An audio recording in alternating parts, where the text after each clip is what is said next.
ሰላም ጤና ይስጥልን ውድ የቻናሌ ቤተሰቦች እንዴት ሰነበታችሁ? ዛሬ በአዲስ መረጃ ተመልሻለሁ። ለስራ ፈላጊ በተለይም ደግሞ ተመረቃችሁ አዲስ ስራ ቅጥር ፈላጊ የጤና ባለሙያዎች እና በሌላ የትምህርት ዘርፍ የተመረቃችሁ ተመራቂዎች ለስራ ቀጣሪ ድርጅቶች እና እንዲሁም ደግሞ በትምህርት ላይ ያላችሁ በተለይ ስፔሻሊ ደግሞ በጤና ሙያ በመማር ላይ ያላችሁ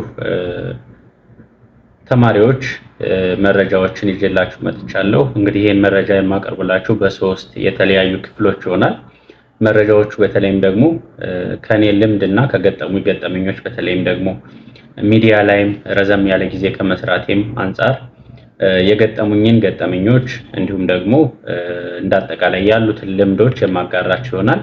እስከ ቻናሌ የመረጃ ፍጻሜ ድረስ አብራችሁ ይቆዩ። በክፍል አንድ የምናየው እንግዲህ ለስራ ፈላጊ የጤና ባለሙያዎች እና ሌሎች ተመራቂዎች ምን ምን መንገዶችን መከተል መቻል አለብን፣ እንዲሁም ደግሞ በተለይም ስራ ቅጥር ላይ ለመወዳደር ስናመለክትና በፕሮሰሱ ውስጥ የሚገጥሙን ተግዳሮቶች፣ ችግሮች ምን ምን ናቸው፣ እነዛን ችግሮች ደግሞ በምን መንገድ ማለፍ እንችላለን፣ በተለይም ደግሞ ለቀጣሪዎቻችን ብቁ እና ዝግጁ ሆነን መቅረብ እና ፊት ሆነን ለውድድሩ ማለፍ እንችላለን የሚለውን በዝርዝር የማጋራችሁ ይሆናል። ማስታወቂያ ወጥቶ እዛ ላይ ለማመልከት ስትሄዱ በተለይም ደግሞ ከስራ ቦታ ሊሆን ይችላል ወይም ደግሞ ድርጅቱ ያወጣው የስራ ቅጥር ማስታወቂያ ራቅ ያለ ቦታ ሊሆን ይችላል። ስለዚህ ከዛ ላይ ማገናዘብ ያለብን አንዳንድ ነገሮች ይኖራሉ።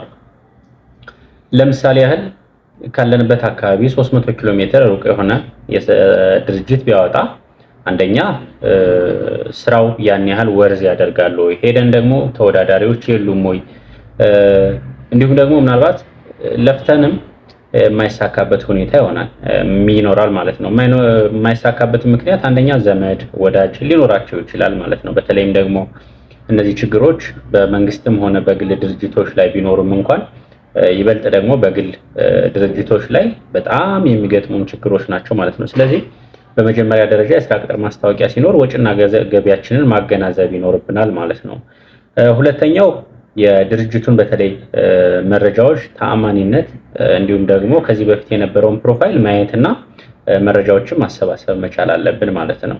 አንደኛ የድርጅቱ ሰስቴናቢሊቲ ልንጠይቅ እንችላለን። የድርጅቱን በተለይም ደግሞ የንግድ ድርጅት ከሆነ አትራፊ ነው ወይ፣ ሰራተኛ አያያዝ ላይ ያለው ደሞዝ አከፋፈል ላይ እንዲሁም ደግሞ ከእድገት ከዝውውር ጋር ተያይዞ ሊገጥሙን የሚችሉ ነገሮችን ማገናዘብ መቻል አለብን። ስራ ቅጥር ማስታወቂያ ሲያወጣ የማመልከቻ አማራጮችን በጥልቀት መገንዘብና ማየት መቻል ያስፈልጋል ማለት ነው።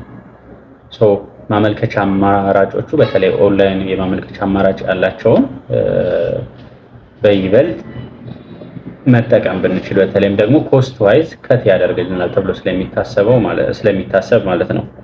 ሌላኛው ለምዝገባ ስንሄድ እንግዲህ አንዳንድ መረጃዎችን ማሰባሰብ መቻል አለብን። የመረጃ ምንጭ ማሰባሰብ መቻል አለብን። ስልክ፣ እንዲሁም ደግሞ ዌብሳይት፣ ቴሌግራም ሊሆን ይችላል።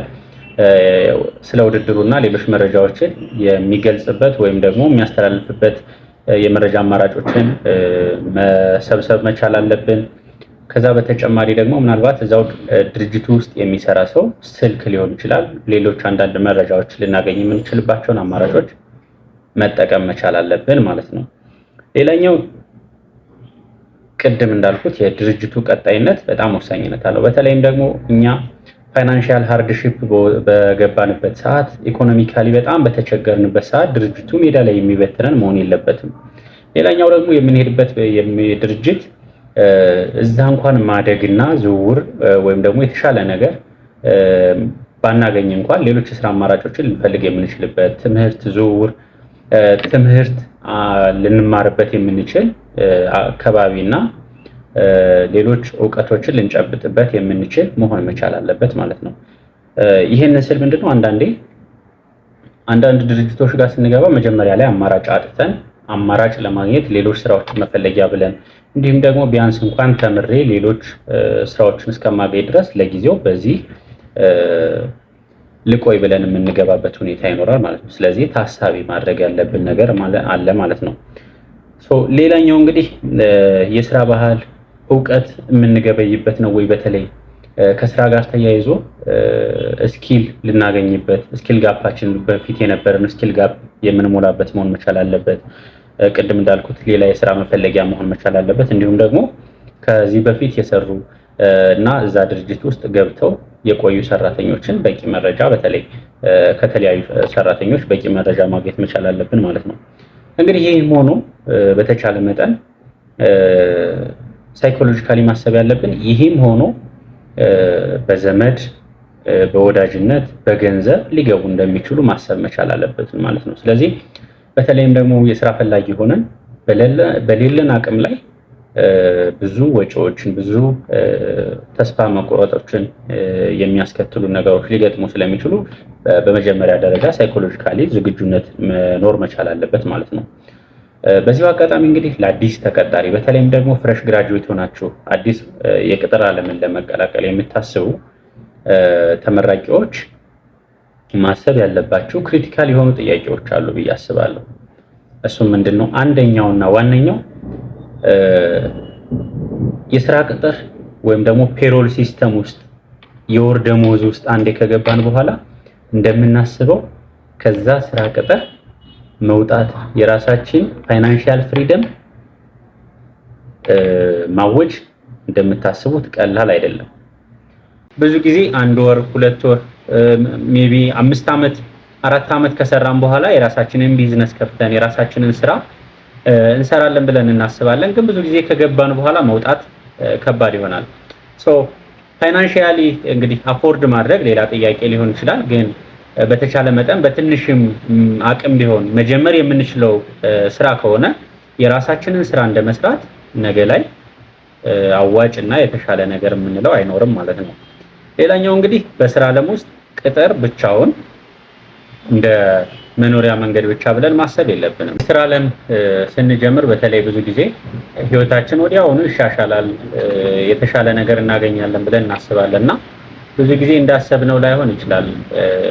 ያው ካለው የኑሮ ውድነት አንጻር ሊሆን ይችላል ወይም በተለያየ መንገድ በተለይ የፔሮል ሲስተም እንደምናስበው ቀላል ላይሆን ይችላል እና በተቻለ መጠን መጀመሪያ በስራ ዓለም ውስጥ በተለይ ፔሮል ሲስተም ከምንመጣ አቅም ካለ በራሳችን መንገድ የግል ስራ መስራት የተሻለ ይሆናል ብዬ አስባለሁ ማለት ነው።